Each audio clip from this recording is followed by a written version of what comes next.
He's a Peruvian political analyst and expert on Latin America. He joins us live from London. Javier, thank you very much for staying up with us watching this story. So, Pedro Castillo stays in detention for a further 18 months. This is a significant development in the crisis, isn't it?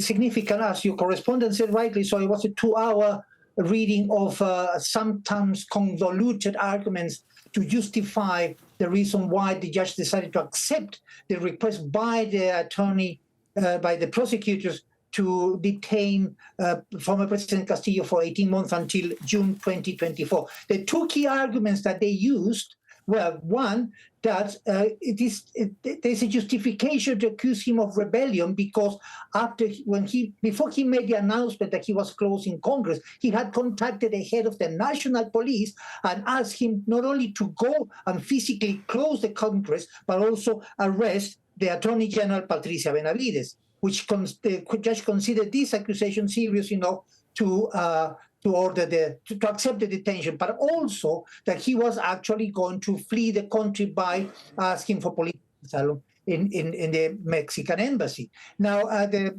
prosecutors who actually brought up the case against Mr. Castillo, saying that the reason why he was going to the Mexican embassy was to get exiled and not to have a cup of tea, quote unquote. It was a bit of a sarcastic comment by them. So these two elements, among many other elements, made the that he had to actually accept the request of detention. And Javier, many protesters had been demanding the release of Castillo. We've seen the pictures of them on the streets.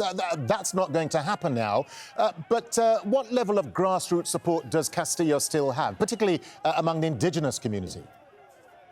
As your correspondent said rightly so, most of the demonstrations have been on the countryside. And Lima has always been a right-wing sort of city, if you like, so they are happy with Castillo. Now, he has support among grassroots, but the question here is that many of the grievances that these people have shown in these demonstrations date back way before Mr. Castillo was even a candidate.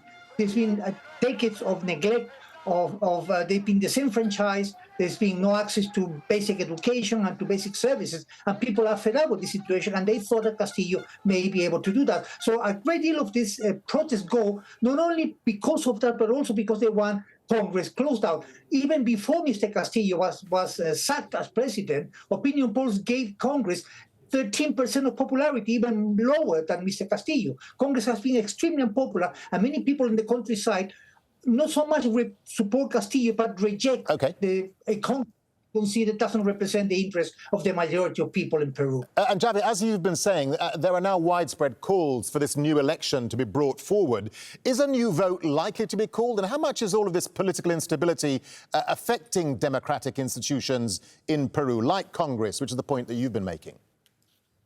Congress is debating as we speak this proposal by the President Boluarte to bring forward elections. At the beginning of her mandate, she had rejected the idea of having early elections, but when she saw the protests, she decided to propose April 2024. Now she's proposing December 2023 and a referendum to ask people if they want a new constitution, because Mr. Castillo's platform, political manifesto, wanted a new constitution to replace the 1993 constitution. So, and the issue is that people are very unhappy about Congress. They don't feel represented by Congress.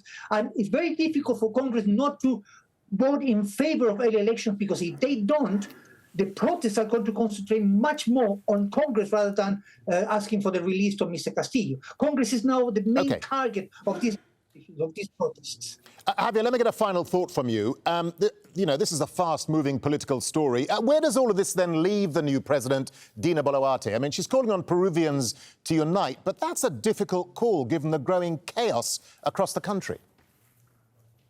The president has appointed 3 or 4 ministers to go to different parts of the country where the demonstrations have happened to have a dialogue with those communities. The defense minister, the interior minister, he's actually telling them, go and talk to the people and tell them that we are going to calm down the situation. So she's already sending ministers, top ministers, to go and talk to the people when the main protests actually happen, including Andahuaylas, which was mentioned as the city of President Boluarte. That's the first thing. Second, she can hardly solve the problems of decades of neglect in the few months that she's going to be in power. it will be up to the new government to face and tackle this inequalities that have been prevailing in Peru for many, many, many, many years. So the only thing that the only choice she actually has now is to get this election, vote in favor of early election. Second, to calm the situation and to start a dialogue with these communities, because these communities want the presence of the state where they live. And that presence has not been very clear there. So hopefully these ministers will be able to talk to the leaders of these movements in order to calm them down and to promise that the situation will improve.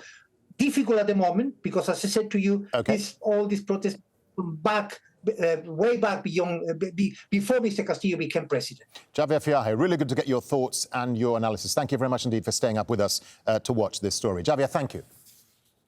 Thank you, Dan.